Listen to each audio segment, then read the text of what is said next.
With Sample Manager projects, I can easily organize and partition access to my laboratory data by relevant team members. My Sample Manager home project can define my different data structures such as source and sample types, assay designs, laboratory storage, and workflow and ELN templates.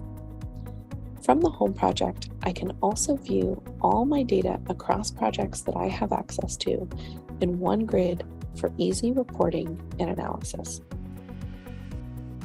From the storage view, I can also view all my project samples, as well as locations that are occupied by samples that I do not have access to.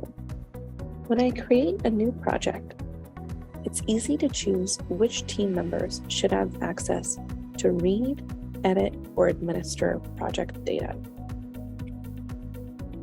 Within each project, I can view project-specific data as well as shared data from the home project, like reagents or cell lines. Within my project, I can add, edit, and delete data specific to that project. As data is created, it becomes available for me to use in the home project for reporting.